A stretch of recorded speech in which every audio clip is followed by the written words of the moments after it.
Hello team, Lisa HUERTH here, and you're all crooked. Hang on. Woo.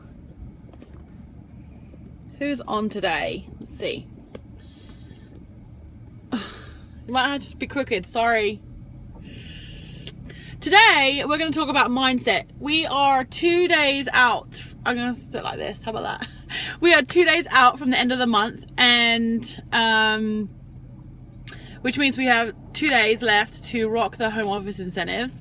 But no matter if there is an incentive out there, this seems to happen every single month, right? We get down to the wire and either panic or we just start writing the month off already, and it's not even over yet.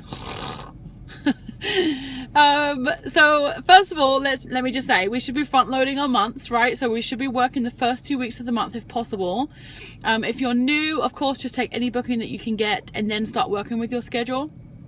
But ideally, you really want to be packing in your events at those first 2 weeks. So the third and fourth week, then you can reach out to your team, you can start motivating them, you can work on next month's bookings, hostess coaching, recruit leads. Okay, so that's how your schedule should be set up. But month's end mindset. Okay, some of you are friends with me on Facebook, so you might have already heard the story, and if you are, I am not sorry because I don't feel like there's any more times that you can hear this, and there might be a little bit of bragging for my kids for a second, but it's just a really important story to hear. Okay, so they taught me a lot of life lessons, my kids teaching me always. So this week my kids had this swim divisionals, which this is the first year they've ever done swim competitively in team sports, and my two big boys swam on Sunday for the divisional meet, which is like all the swim teams in the area. They all swim Thursday, Friday, Saturday, Sunday, 6 teams each day. And then the top 20 from each race get to go swim in All-Stars, okay? Yeah, Jen, look at you, booked up, leading by example. I love it. So anyway, so top 20 from each race across all the divisionals. So 20 kids from all those 4 days get to race at the All-Stars meet the next day, okay? So on Sunday was our divisional, and my middle one, Leighton, he had never swam backstroke before. Now, a couple of weeks ago, he said to his coach, "Hey, Coach Nick, would you teach me how to swim backstroke? Because I only swim freestyle in the meets and I really want to do another one." He watches all of his friends and his siblings swim more than one race, and he wanted to do that too. So he asked, could he be taught? Yes. So he asked for coaching. Okay? He asked. Coach Nick popped up. I mean, he literally was working on files. He put his stuff down, jumped out of his seat and said, "Yes, Leighton, let's do this." And he got in the pool with him and did a little one-on-one for 20 minutes. Do you think your upline leaders would do that if you asked? Yep, probably. Okay, so anyway, he gets in the pool. Coach Nick teaches him. I mean, it wasn't perfect by far at all, but Leighton was just loving the fact that his coach was investing some time in him. Okay, and he maybe done 4, maybe 6 strokes of backstroke by himself before he switched over, turned onto his belly, cleared his nose, did another, messed around. I mean, he's 6, okay, so he kind of got sidetracked a little bit, off focus, okay? But then the next time he went to swim, Coach Nick then expected him to be able to swim a little backstroke, right? And so of course Leighton did, but again, it wasn't too much. It was just maybe 4 to 6 strokes before he flipped over, started messing around, started getting unfocused. And anyway, and then we took a little break. Okay, we took a little break because we were on vacation in Minnesota. And then we came back to find out that he was entered into backstroke for the divisional meet. I'm not kidding you when I tell you, I share with you all that I was a little scared for him. And I could see it in his eyes. And the whole 2.5 hours drive back from Atlanta airport to Augusta, the kid was trying to come up with every excuse not to swim. Not to swim his entire competition, not just backstroke, but freestyle, his freestyle relay. He was like freaking out. "I'm not doing this. I can't do it. I can't do it. I can't do it." The poor kid had tears in his eyes, and we kept giving him pep talks. You can do this, support, encouragement. I feel like this is what our team page is for, right? We're very supportive. We work for one another on teams. We pick each other up when we're down. We celebrate the highs, and we commiserate the lows. We problem solve, right? We come up with ways to get past whatever hurdle that is thrown our way, okay? And so with Leighton, he's always been my tricky one to figure out how I motivate him, you know, like that type, like how do I support this child? His personality is very different to the other two. How do I support this child through this down slide? Okay, so anyway, so we get to the pool. He really didn't want to swim, and I said, you know what, Leighton, we're swimming for fun, okay, but we want you to progress. We want you to develop as a child. We want you to develop as a swimmer, and Coach Nick would never have asked you to swim that race if he didn't think you could. We as leaders would never ask you to do something that we didn't think you could, okay? We never would. Coach Nick knew that he could do it, even though he'd only done 4 to 6 strokes before. He knew that he could swim that entire length. He knew he could. Otherwise, he would never have entered into a race, because that divisional meet was a team game. It was a team's event. There was a lot resting on that event for those coaches, right? They wanted to take first or second to get that big trophy, and like all the coaches are like high schoolers around here, and so I think they had a little bit of competition between them, and so he wouldn't have just put it in just so that he could fail by himself, but he did it because he knew that he could win, and knew that he could do it for the team. He knew that he could get some points for the whole Rivershire team to move us forward into the next round. Okay, so again, your leaders would never ask you to do something that you couldn't. And we're asking you to do what we ask you to do to support the entire team, not just yourself. Yes, him swimming that race is going to make him a lot more confident swimmer. It's going to make him be able to compete next year. It's going to give him the self-confidence, and it's going to increase his swimming ability. But he also contributed to the entire team, the whole team. You, every single one of you watching this now, we've got 10 on live, you are part of a team, and you affect everybody on your team, sideways, upwards, downwards, okay? And what you do in your work affects them. Now, am I asking you, if it's your goal to be a hobbyist and to contribute 25 PRV every month by Starbucks, am I asking you to go do 700 PRV? No, not if you don't want to. But if you want to earn some money out of this, we're asking you to do these things because it's going to help you develop as a consultant. Okay, so back to Leighton. Leighton got in that pool, and he was standing there scared, and he was crying through his goggles. Poor boy. And I was up in the stands. I came down to the rail and I shouted, Leighton, Leighton, like I do at swim all the time. I said, what's the matter? And he was like, I don't want to do it. And I said, honey, Coach Nick said you can do this. You can do this. If you put your mind to it, you can do it. And he gave me a little thumbs up. He dried his eyes. He gave me an okay sign. He put his goggles on. And then his little coach next to him, not the head coach, one of the assistant coaches, Leah, said, you got this, Leighton. You got this. And they gave each other a high five. Woo! Try not to cry. And so he gets in the pool ready to do his meet. Okay, nice nails, thanks. Ready to do his meet. So he gets on and he rocks that backstroke. Okay. Was he first? Well, technically, yes, because the other one got disqualified because he turned over. No, he came in second for the heat.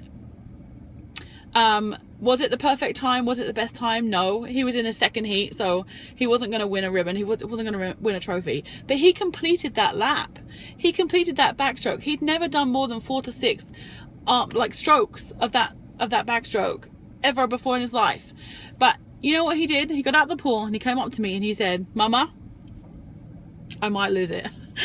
Mama, I just had to get over my fear. Yes, Leighton, you just had to get over your fear. Yes, consultants, you just have to get over your fear. Stop putting everything that gets into your mind in your way that's stopping you working your business. Okay, we're our own worst enemy sometimes. And that 6-year-old just told us, just put it aside. You have to get through your fears. If you want to get anywhere, if you want to achieve anything, you have to push through those fears. Okay. Last story, okay? Still swimmers. Okay. Lachlan, my oldest, he swam a little bit more than my middle one. He made it to divisionals. Rocking. I was, honestly, don't tell him I said this, I was very surprised because his times weren't great. We had gotten up at 2:45 that morning, taken 2 flights from Minnesota, driven 2 hours to the meet, and just got there on time, and they jumped in the pool and swam. So I'm making excuses for him. But he swam his little heart out, and so anyway, so he just scrapes into divisionals, right? And I told him that night, I said, hey honey, you made it to divisionals. And Leighton, his middle brother that didn't make it, instantly just gave him a massive hug and told him that he was proud of him. That's the mentality that we have on this team. Okay, we support each other no matter how well or how bad we're doing. If other people are succeeding, we celebrate them, right? So kudos to you. But anyway, so they did that, and then Lachlan was like, I didn't feel like I swam that well. Well honey, you didn't. You came in 19th. You're seeded 19th and 20th. Out of the 20 people in each of those races, you're seeded 19th and 20th. Well, what does that mean, Mum? So I explained all the times what all that meant. He was like, well, I'm just not good enough to be an All-Stars. Yes, you are, honey. If you weren't good enough to be an All-Stars, you wouldn't be in it, right? If you weren't good enough to be a leader, you wouldn't be a leader already. Even if you just hit it once. If you weren't good enough, you wouldn't have done it one time. Okay? Yes, honey, you are good enough because you made it. Numbers don't lie. So we had a little chat about it, and then he instantly said to me, what can I do to be faster? Have you asked your question to yourself? What can I do to be a better consultant? What can I do to increase my recruiting tools? What can I do to increase my bookings from bookings? Have you asked that of yourself? And if you know that that's the part you're struggling with, then what did you do about it? Because my son then turned around to me and said, okay, what do I need to do to be faster? And I gave him a couple of tips, but I said, you know what, honey? I'm not a professional. I've never swam competitively in my life. So let's look at some people that have. So he spent the whole day watching Michael Phelps on YouTube yesterday. He did. He wanted to know. He wanted the resources. He wanted to learn how to do better at what he was doing. Okay, and so this translates over to us, because I think sometimes we feel like a failure and we just give up. There is never the question, what can I do to be better? Where am I lacking? What am I doing? Who can I turn to? What resource can I read? What can I learn? We're not asking those questions as adults. We just give up because it's too easy to. Kids are so innocent. Like those things that my boys did don't come from great parenting. They just come from being an innocent child, and that's just the next logical step. And I want you to think about that in your mindset with your business. What is the next logical step? Put all the glass half empty stuff and negativity aside, and oh, I've never been good at this, I've never been good at that. Stop it. This is totally different. If I can do this business, any of you can, and you just have to know that. Okay, so we have 2 days of the month left. My son, by the way, he finished, he actually ended up seeding 11th and 19th in his races, so he increases his time, and that's all we asked of him. We didn't expect him to win ribbons. We wanted him to go for it, of course, but we also wanted him just to enjoy the swim and to make sure that he increased his times, because we knew he could from the day before, and he did, and he feels accomplished. Does he want to do better next time? Absolutely. They're both motivated to go swim next year, so I'm excited for that. But I just wanted to put that message out there, because I feel like as adults, a lot of the time our mindsets are the biggest hurdle in our lives. So we're coming to the end of the month. If you feel like you've already written June off, that's your prerogative. Okay, I'm not going to tell you yes or no. That's up to you. But if you feel like there's a little bit more that you can do for yourself, a little bit more that you can do for your team, then I'm going to push you to do that, because we are waiting on lead consultants to rank in order for team managers to rank, in order for executives to rank. Everybody helps everybody. And if you are anyway invested in this business or anyway invested in this team, then I will encourage you to work to the very end. If you feel like you need to start over July 1st, I want you to have a couple of conversations with you based on this video today. I want you to have some conversations based on what can I do to be better? Don't give up, but what can I do to be better a consultant? You know, where do we need to turn? Do we need coaching? What do we need? And what can I take advantage of? So that's my ploy to you. I want you to dig deep and to figure out what it is that you need, and talk to your sponsor, your upline team manager, and let us help you do that. Okay, sorry about the mess. It just is what it is. I'm being real, okay? I work this business around my kids, and right now it's been thunderstorming outside, so I'm sitting in my car because I didn't want to go in. Okay, all right. Thanks for all the love down here. Nice nails. I'll show you a close-up. Did you see? Can you see it? Maybe. I don't know if you can see it. It's not focused. But yeah, Lots of greatness on there. Took me a while. Don't normally do that. All right, have a great rest of the month.